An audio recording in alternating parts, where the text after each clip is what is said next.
I'm Julie Ulrich. I'm back again. I'm an American citizen, but I live in France, and I'm here to discuss the horse world. The horse world is pretty much the same all over the world, and right now, everybody, the horse world is under scrutiny. Really, I would have to say it's not just plain scrutiny, it's a little bit critical scrutiny. And I'm here to address that for a moment. I'm not talking about teaching or training today. I'm talking about the horse world. Years ago, it was not the same world. And I know that you're accustomed to hearing people say, the good old days. The good old days in the horse world was not like it is today. The old guys will tell you that they jumped higher, it was better, it was a more simple life, all of that sort of thing. And it's certainly that's true. When I was a little kid, the same thing happened to me. The old guys talked about the good old days. And when I was learning to ride, it was in the 50s. So they talked about the good old days. They were talking about riding and the horse world in the 1940s. It was certainly a different world.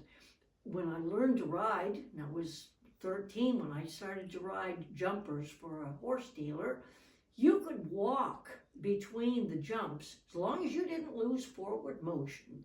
You did not refuse. You were not given any faults. There was no time allowed. We jumped the first jumps and then we walked until we got lined up for the second two jumps, and then we let them go. Sometimes you didn't really walk, you were prancing. Sometimes you were prancing sideways, but you got the horse calmed down and the adrenaline level lowered before you went on. The jumper classes took a long time to run because everybody did this, and there was no time allowed. Those were the good old days. Well, the sport has evolved. The sport has evolved enormously in both three-day eventing, in dressage, and in show jumping. Certainly, it's a different sport nowadays. And one thing, it takes a different horse. The good thing about the modern day is that the breeder, I live in horse breeding country in Europe. I live in France. They breed a lot of horses. The breeders have revolutionized the way that they breed horses by taking embryo transfers from the really good mares and breeding to various different stallions, which they think will improve the breed over time. And they're producing horses that didn't exist when I was a child. And this is terribly important to notice that when you talk about the good old days of horse breeding, the good old days of horse breeding were not good old days. The breeders of today are remarkably changed. The sport has evolved and the breeding has evolved, but in some ways it's gone a little bit wrong. We were forewarned several times, very much the same, that we were forewarned about the degradation of our planet by Al Gore. Years and years ago, he said it was going wrong and we should all be aware of it. And we kind of said, oh, he's exaggerating, and oh, it's not that much of an emergency. And Rachel Carson wrote her book, The Silent Spring. We all said, she's exaggerating, that isn't true. But now, all of a sudden, it's a disaster. And right away, we must change everything within the course of 2 or 3 years, or we're going to have flooding and drought and bad weather and the rest of it. We were forewarned, but didn't take it seriously. A little bit about the horse world is like that. We were forewarned. When I first moved to Virginia, one of the first people I met was a man named Dan Lenahan. He's the father of Kevin Lenahan. And he was a man with a very strong ethic. And he said to me, Julie, there's something going wrong with horse sales. And I said, okay. This was in about 1980. He said, people are selling horses, and then the person who's finding the client is putting on not one commission for himself, but 3 or 4 commissions for everybody involved. And each one of those commissions is a full 10% commission. There is no sharing of commissions. There's no splitting commissions. Each commission is a whole commission. And people are buying horses for way more than they're selling for. And they expect much more from that horse than they should, because the price of the horse was higher than the price. This horse world needs, said Dan Lenahan to me, a self-imposing group of people that can control this. We need a self-governance within the business. He was right, and that was many, many years ago. I wasn't a horse dealer. I could see that that was true. I didn't do anything about it, but I heard him, and he was well before his time. He was forewarning us. We were forewarned by the Suffolk Downs, for example, the racetrack in Boston. They had racing 365 days a year, and they couldn't find enough horses to fill those races. So you were allowed to ride racehorses with locked ankles. You could ride racehorses that were on Lasix. You could ride racehorses which were kind of sound and kind of not. Horses that wouldn't be allowed to run in another track because the management wanted horses in those races. You were encouraged to race your horse if you had a stall there once a week. Horses can't run once a week. But this is the only way they could fill the races, and this was not to improve the wonderful sport of racing. This was to get the betting public involved. And the more of the betting public that the management could bring onto that racetrack, they didn't care about the horses they were betting on. They just cared there were 4 or 5 horses in the race. They didn't go to the paddock to see these horses. They just put their money on there and then bet. Betting is addictive. It had nothing to do with horses. It had to do with betting. But the horses were found and the horses were raced. And this was not a good, we were all forewarned.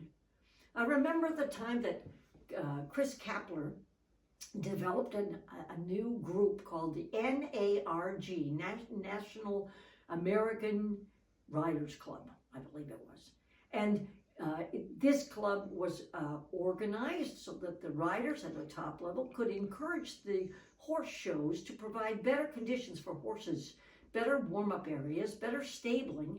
Behind the scenes life for the horses was very important to Chris, as well as having the right divisions and the right money offered and the rest of it. But horse security and horse welfare was very important.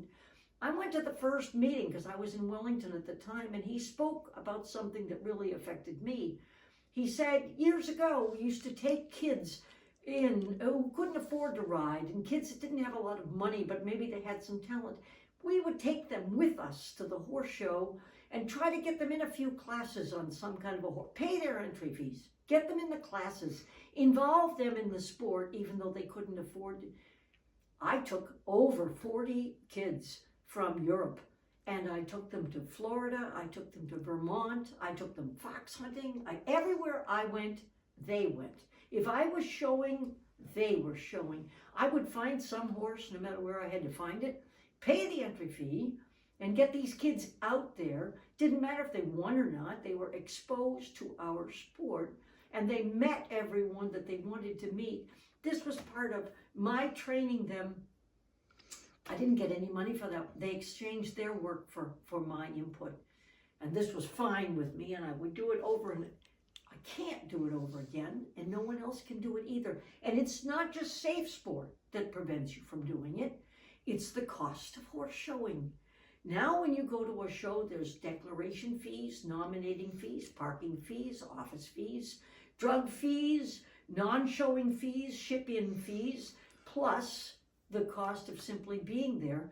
And as Chris said that night in that meeting, we can no longer afford to take anybody who isn't paying, and it has to be someone who's paying well. As a matter of fact, that person who's paying well is suffering the same thing. There's more fees. There's groom's fees. There's the obligation of tipping the groom because the groom isn't getting a good enough salary. There are fees for additional lessons. There are day fees and walking the course fees and every other kind of fee possible to try to engineer that that trainer makes enough to pay his way to go to that show. As a result, the horse cannot possibly pay his way. The horse has got to be sold. So he shows all week long, and during the weekend he's tried out. So he tried out 2 or 3 times during the weekend, and then he goes back to showing. How many days of the week is he jumping? Practically constantly he's jumping in order to be sold. the horse kind of becomes a pawn. And as a result of this, we've developed a whole different kind of veterinarian. Years ago, we had, maybe you wouldn't remember, but Richard Sheehan and John Mayo, Marty Simonson. These guys were wonderful vets, and sometimes they would tell you, send that horse back to the farm for 6 months rest. How long has it been since you've heard that suggestion? This suggestion doesn't exist anymore.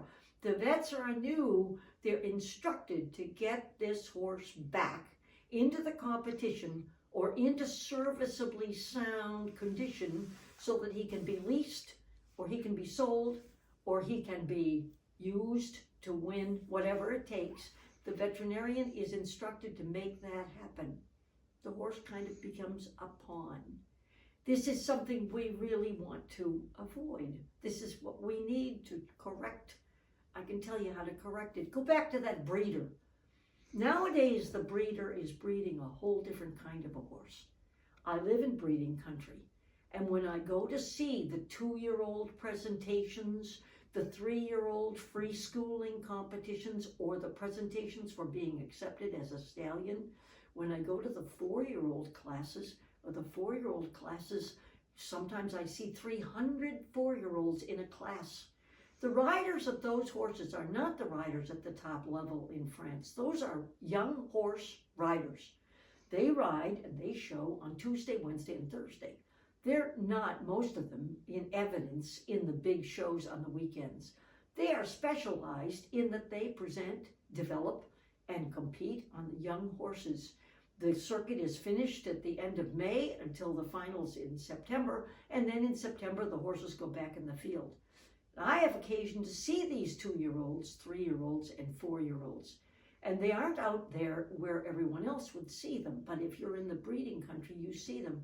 They are way better than what I could see in 1995 when I moved to France. Incomparable. If any one of those horses had shown up in 1995, we would have run out of the tribune to go and buy it as he left the ring. Now the whole class is filled with horses that gallop and stay in balance. Horses that change leads automatically because they are in balance. Good movers and smart horses. They can run, but they don't get hot. They're careful, but if they hit a fence, they don't stop. After that, they jump a little higher.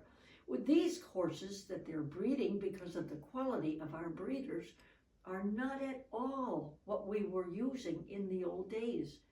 The quality of the young horse riders has improved in direct proportion with the quality of the horses that they are riding. Breeders can't afford trainers or teachers. Those boys are simply getting on and riding the horses that are handed to them, and they're all riding better and better. Their style, their position, the way that they use their aids, it all is because of the horses that they're riding. The horses are extremely important to their breeders. Bernard Recoutois, who is a very good Normandy breeding near me, had 3 horses in the last Olympics that he bred.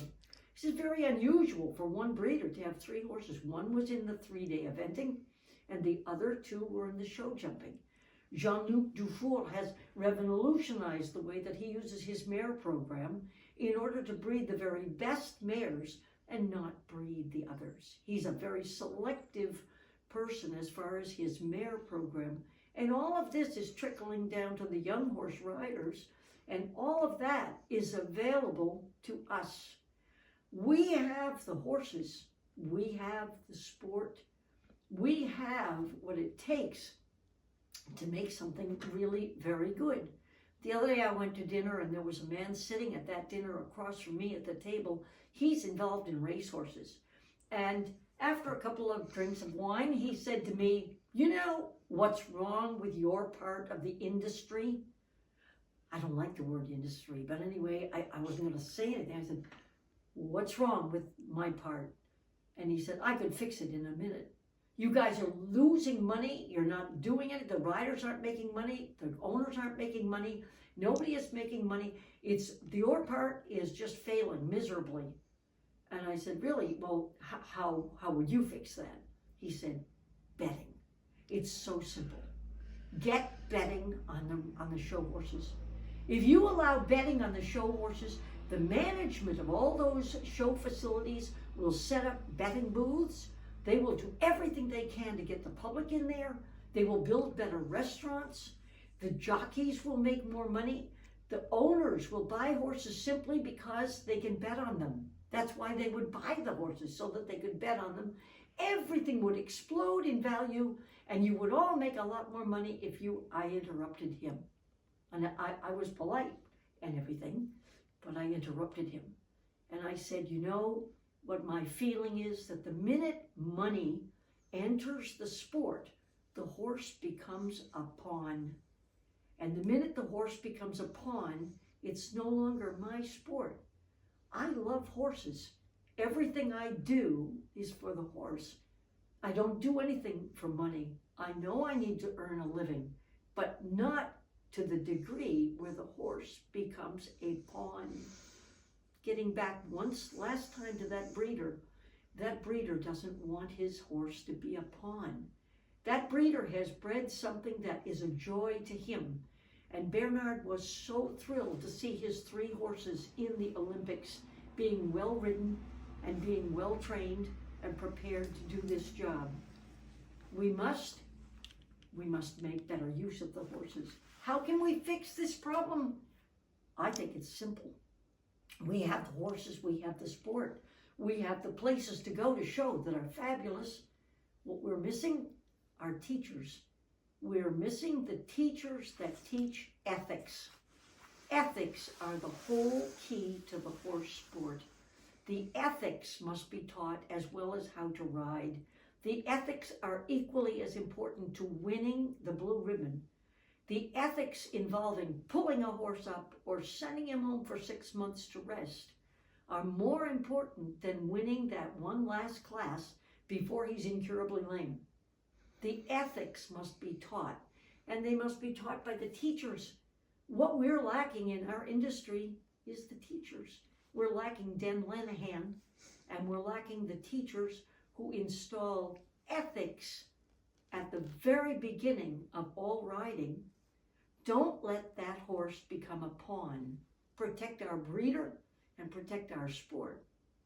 All right, well now, if I'm not killed by an imminent drone attack next week, I will be back and make another one of these things. I'd like you to share this, and I would like you to punch the right buttons so that we know you're out there. And I would love it if I have feedback, and if you have ideas in how to correct this little tendency in our sport right now, let me know it. Get back to me and give me your feedback, because we've got to not wait until it's a calamity. We've got to be taking this warning seriously. Okay, thank you.